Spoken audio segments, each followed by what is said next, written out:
তো right back অপশনটা নিয়ে কিন্তু একটা সমস্যা ইস্ট বেঙ্গলের থেকেই গেল। এরকম অনেক ভালো ভালো প্লেয়ার রয়েছে যারা রাতারাতি কিন্তু চেঞ্জ করে দিতে পারে পি ভি বিষ্ণুর জায়গা। সো ইস্ট বেঙ্গলে কিন্তু একটা দাপটে জয় দিয়ে কিন্তু শুরু হলো ঐতিহাসিক আইএফএ শিল্ড 2025। 4-0 একদম ধরাশয়ী করে দিয়েছে আমাদের শ্রীনিধি ডেকান এফসি কে। তো ম্যাচটাকে নিয়ে তো কথা বলতেই হবে। বিশেষ করে কিন্তু অস্কার ব্রুজনের যে ট্যাকটিক্স, গেম প্ল্যানিংটা, সেটা নিয়ে তো কথা বলবোই, তার সাথে প্লেয়ার ধরে ধরে কথা বলবো। বিশেষ করে পিভি বিষ্ণু, ঠিক আছে, পিভি বিষ্ণুকে নিয়ে কিছু কথা বলবো। তো ভিডিওটা পুরোটা দেখতে থাকো। আর ভিডিও দেখতে বসে প্রচন্ড ফ্রাস্ট্রেটেড হয়ে গেছিলাম আমি। কি কারণে ফ্রাস্ট্রেটেড হয়েছিলাম সেটা নিয়েও কথা বলবো, সেটা সবার আগে কথা বলতে হবে, ঠিক আছে। তো চলো ভিডিওটা শুরু করি। তো ভিডিওটা শুরু করার আগে একটা কথা বলে দিই, কালকে মোহনবাগানের ম্যাচ রয়েছে। মোহনবাগানের ম্যাচের পরেও আমি সেই ম্যাচের প্রিভিউ নিয়ে আসবো। তো যারা যারা এরকম কন্টেন্ট পছন্দ করো তারা প্লিজ চ্যানেলটাকে একটু সাবস্ক্রাইব করে দিও। আগে পুরো ভিডিওটা দেখো, যদি ভালো লেগে থাকে তাহলে একটু চ্যানেলটা সাবস্ক্রাইব করে দিতে পারো, আর একটু লাইকটা করে দিও আমার মোটিভেশনের জন্য। তো চলো শুরু করি। প্রথমে আগে আমি কথা বলবো যে কেন আমি ফার্স্ট্রেটিং হয়ে গেছিলাম। প্রথম কথা, ব্রডকাস্টিং ভাই, এটা কোন লেভেলের ব্রডকাস্টিং, ঠিক আছে। প্রথম কথা, টাকা নিয়ে কথাটা বলি। কালকে পর্যন্ত আমি যখন চেক করছিলাম, আমি আমার প্রিভিয়াস ভিডিওতে আমি অলরেডি বলেও দিয়েছি যে আইএফএ শিল্ড সাবস্ক্রিপশন নেওয়ার জন্য 100 টাকা লাগছে, ঠিক আছে। 100 টাকা তুমি যদি পে করো তাহলে আইএফএ শিল্ডের সব কটা ম্যাচ তুমি দেখতে পারবে, ঠিক আছে। তো আজকে হঠাৎ করে সকালবেলা আমি যখন চেক করলাম, ইভেন আমার দুটো বন্ধুও যখন চেক করলো, তখন দেখছি কিন্তু সেটা 235 টাকা হয়ে গেছে। ঠিক আছে, পয়সা নাও, অসুবিধা নেই। 235 টাকা, 500 টাকা নিলেও কোনো অসুবিধা হওয়ার জায়গা না, কিন্তু ব্রডকাস্টিং কোয়ালিটিটা অ্যাটলিস্ট ভালো হওয়া দরকার ছিল। সিএফএল এর ম্যাচের মতন পুরো দেখাচ্ছে, যেখানে আইএফএল এর এত একটা হাইপ, সেই যে হাইপটা, সেই যে উত্তেজনাটা, সেটা কিন্তু এই ব্রডকাস্টিংটা ম্যাচ করে না, ঠিক আছে। কতজনে তোমার স্টেডিয়ামে গিয়ে খেলা দেখতে পারে? হ্যাঁ, যতটা না ইভেন তোমার টিভিতেও খেলা দেখাচ্ছে না, ওটিটি প্ল্যাটফর্মস গুলোতে আমার খেলা দেখাচ্ছে। তুমি যখন এতটা টাকা নিচ্ছ, একটা 5টা ম্যাচ দেখার জন্য 235 টাকা নেওয়া হচ্ছে, ঠিক আছে, তো সেখানে মিনিমাম ভালো ব্রডকাস্টিংটা আমরা তো চাই না। সেখানে একটা ওটিটি প্ল্যাটফর্মস, এখানে ইংলিশ আর বাংলা কমেন্ট্রি মাঝে মাঝে মার্জ হয়ে যাচ্ছে, খেলা চলছে একদিকে, ক্যামেরা অন্যদিকে, যখন জুম হচ্ছে, ফোকাস হচ্ছে, ক্যামেরা ফেটে যাচ্ছে, রেজলিউশন বারবার ড্রপ করছে। আমি জানি না কোন ধরনের ব্রডকাস্টিং রাইটস এটা পেয়েছে। খুবই ফ্রাস্ট্রেটিং লাগছিল, আমার ইচ্ছাই করছিল না খেলাটা দেখতে, বারবার খেই হারিয়ে ফেলছিলাম খেলা থেকে, ঠিক আছে। তো কি আর কথা বলবো এটা নিয়ে, যাই হোক, এইভাবেই আর কি দেখতে হবে। যদি আমি তো মাঠে যেতে পারিনি, অফিস থাকে, মোটামুটি অনেকেরই এই জিনিসটা থাকে, তো ওটিটি প্ল্যাটফর্মস বা টিভিতেই তো ম্যাক্সিমাম মানুষ খেলাটা দেখে। অ্যাটলিস্ট সেই কোয়ালিটিটা অ্যাটলিস্ট ভালো হওয়া দরকার ছিল, এটা তো আমরা এক্সপেক্ট করেছিলাম আইএফএ থেকে। তো যাই হোক, সো স্কোয়াড নিয়ে যদি কথা বলি তাহলে একটু বলে দিই প্লেইং ইলেভেনটা কি ছিল। লালচুল্লুঙ্গা, তার সাথে মার্তেন রানা তোমার ছিল সেন্টার ব্যাকে, দুটো সাইড ব্যাকে ছিল রাকিব রাইট ব্যাকে, জয় গুপ্তা লেফট ব্যাকে, ঠিক আছে। আর তোমার মোহাম্মদ রাশিদ আর সাউল ক্রেসপো ছিল আমাদের ডিফেন্সিভ মিডফিল্ডার আর কাম তোমার সেন্টার মিডফিল্ডার, ঠিক আছে। অ্যাটাকিং মিডফিল্ডারে ছিল মিগুয়েল ফিগুয়েরা। তারপর দুটো উইঙ্গারে ছিল আমাদের পৃথ্বী বিষ্ণু লেফট সাইড থেকে, রাইটে ছিল আমাদের বিপিন সিং, আর আমাদের সেন্টার ফরওয়ার্ড যে ছিল সেটা হচ্ছে হামিদ আহাদ, আর গোলে ছিল আমাদের দীপজিৎ দা। তো এই তো স্টার্টিং 11 নিয়ে নেমেছিল ইস্ট বেঙ্গল। শুরু থেকেই এতটা প্রেসিং করেছে, প্রচন্ড প্রেস করেছে, একদম হাই লাইন যাকে বলে, সেই হাই লাইনে গিয়ে খেলেছে। আমি খুব কমই দেখেছি যে তোমার মোহাম্মদ রাশিদকে নিচে এসে ডিফেন্স করতে আমি দেখিনি এই ম্যাচে, ঠিক আছে। খুব একটা প্রেসার ক্রিয়েট করতে পারেও নি ওরা, আর আমি দেখিও নি। সবাই তোমার অ্যাটাকে উঠে গেছিল, তোমার রাশিদ বলো, সাউল তো উঠে যাই, মৃগুয়েল বলো, সবাই তোমার অ্যাটাকে উঠে গেছিল, ঠিক আছে। তো বিষয়টা হচ্ছে এখানে অস্কার ব্রুজোর যে গেম প্ল্যান, যে ট্যাকটিক্স, যেটা এই ম্যাচের মধ্যে খেটেছে, কিল দ্য গেম, ঠিক আছে, কিল দ্য গেম। শুরু থেকে হাই প্রেস করো, হাই প্রেস করে ঢোকো, একদম পুরো অপোনেন্টের যে ডিফেন্স লাইনটা আছে সেটা পুরো ভেঙে দাও, এটাই ছিল মূল গেম প্ল্যান। আর প্রতিটা প্লেয়ার সেটা যথাসাধ্য চেষ্টা করেছে সেই জিনিসটা করার। আমরা ম্যাচ স্বরূপ দেখেছি, কারণ 51 to 59 মিনিটসের মধ্যেই তোমার ম্যাচ সিল্ড হয়ে গেছে, ঠিক আছে। 4-0 জিতেছে। জয় গুপ্তার যে ডেবিউ ছিল, মাচ অ্যাওয়েটেড তোমার ডেবিউ জয় গুপ্তার, এটা ইস্ট বেঙ্গলের জার্সিতে।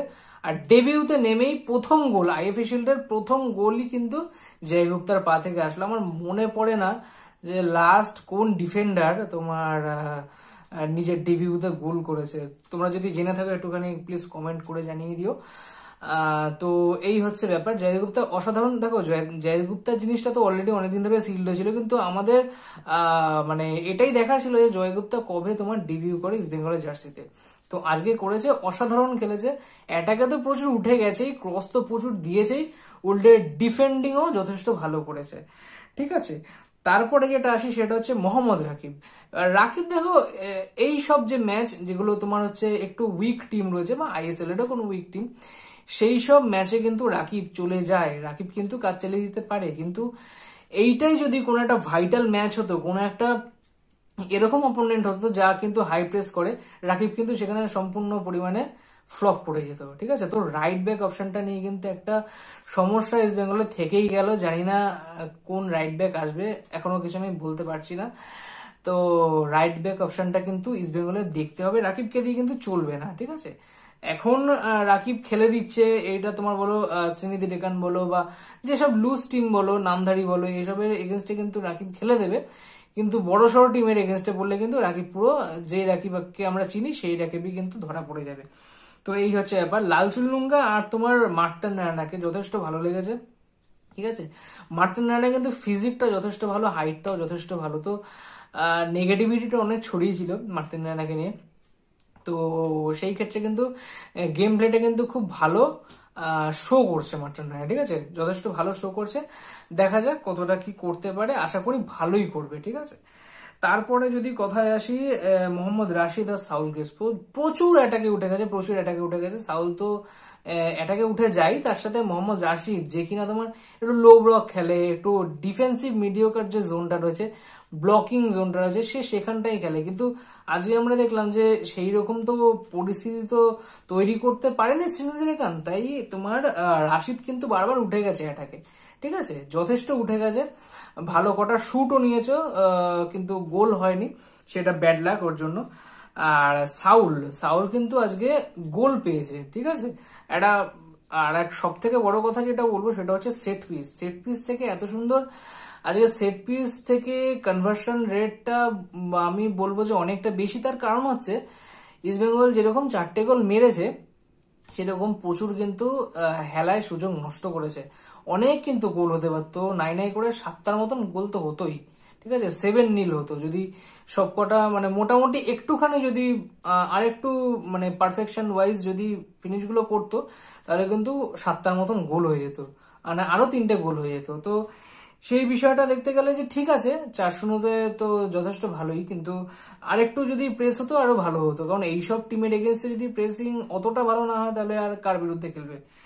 তারপর মৃগল ফিগুয়েরা, সে তো মানে অ্যাটাকে তো ছিলই, তোমার যথেষ্ট ভালো খেলেছে, জায়গা ভালো কভার করেছে, মাঝে মাঝে সুইচ করছিল বিপিন আর মৃগুয়েল, মাঝে মাঝে দেখছিলাম যে রাইট উইং জায়গাটা দিয়ে মৃগুয়েল বড় ঢুকে যাচ্ছিল, বিপিন মাঝে মাঝে অ্যাটাকিং মিডফিল্ডারের জন্য চলে আসছিল। তো এরকম কিন্তু প্লেয়ারদের মধ্যে সুইচ হচ্ছিল।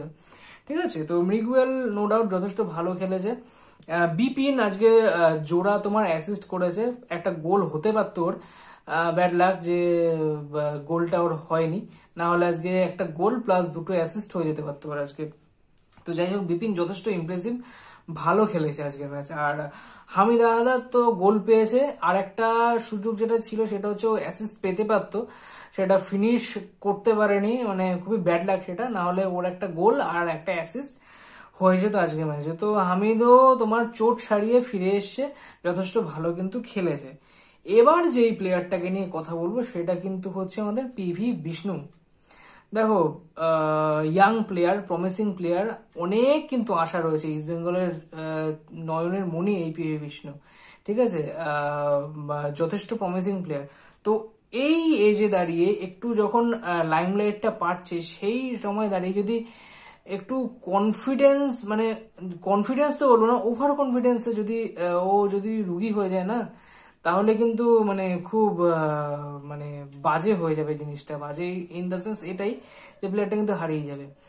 হ্যাঁ, প্রচন্ড ওভার কনফিডেন্স হয়ে যাচ্ছে, আর ডিসিশন মেকিং এ এত ও ল্যাবস দেখা যাচ্ছে না, যে কোন টাইমটা শুট নিতে হবে, কোন টাইমটায় হোল্ড করতে হবে, কোন টাইমটায় তোমার প্লেয়ারকে বল বাড়াতে হবে, কাকে বল বাড়াতে হবে, এই যে ডিসিশন মেকিং জিনিসগুলো না, এইগুলো কোথাও ওর ফ্লস খাচ্ছে বারবার। কিন্তু হ্যাঁ দেখো, কোচ কিন্তু বারবার ওর উপর সেই আস্থাটা রাখছে বলেই কিন্তু আজকে পুরো 90 মিনিটস ওকে দিয়ে খেলিয়েছে, ঠিক আছে। এবার সেটা তো কন্টিনিউয়াসলি হতে পারে না, কারণ পিভি বিষ্ণুকে রিপ্লেস করার জন্য অলরেডি প্লেয়ার রয়েছে বেঞ্চে ইস্ট বেঙ্গলের, ঠিক আছে। এরকম অনেক ভালো ভালো প্লেয়ার রয়েছে যারা রাতারাতি কিন্তু চেঞ্জ করে দিতে পারে পিভি বিষ্ণুর জায়গা। তো কোচ যখন তোমার উপর ভরসাটা দেখাচ্ছে, তাহলে তুমিও সেই জিনিসটা পে ব্যাক করো, ঠিক আছে। সেই জিনিসটা পে ব্যাক করো। যদি মানে এইভাবেই সুযোগ হারাতে থাকে না, তাহলে খুব চাপ কিন্তু পিভি বিষ্ণুর জন্য। তো এই জিনিসটা খুব মানে আমার বলাটা উচিত ছিল, আরো বেশি লেন্দি বলতে পারতাম, কিন্তু ভিডিওটা বেশি লেন্দি হয়ে যায় বলে আমি সেরকম কিছু বলছি না। তো পিভি বিষ্ণুর কিন্তু এই জিনিসটা কিন্তু দেখতে হবে যে প্রচন্ড ও ওভার কনফিডেন্সে ভুগছে। ঠিক এই ওভার কনফিডেন্সে ভুগতে ভুগতে যেন ওর খেলাটা না নষ্ট হয়ে যায়, এটাই হচ্ছে সব থেকে বড় চিন্তার কারণ। ও শুধু ইস্ট বেঙ্গলের না, বা যে কোনো ক্লাবের হয়ে খেলুক না, ও কিন্তু যথেষ্ট একটা প্রমিসিং প্লেয়ার আমাদের ইন্ডিয়া টিমের জন্য, ঠিক আছে।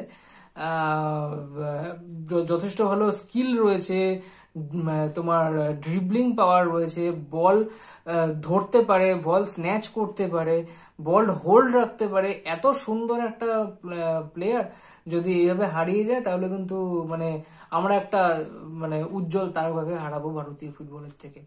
তো এই জিনিসটাই আশা করি, ইয়াং প্লেয়ার রয়েছে, আশা করি অস্কার বুজো যত ওকে নিয়ে কাজ করবে, তত ওর খেলার জিনিসটা বা এই জিনিসগুলো তত ওর কমবে। আশা করি তো ও নিজেকে ইমপ্রুভ করবে।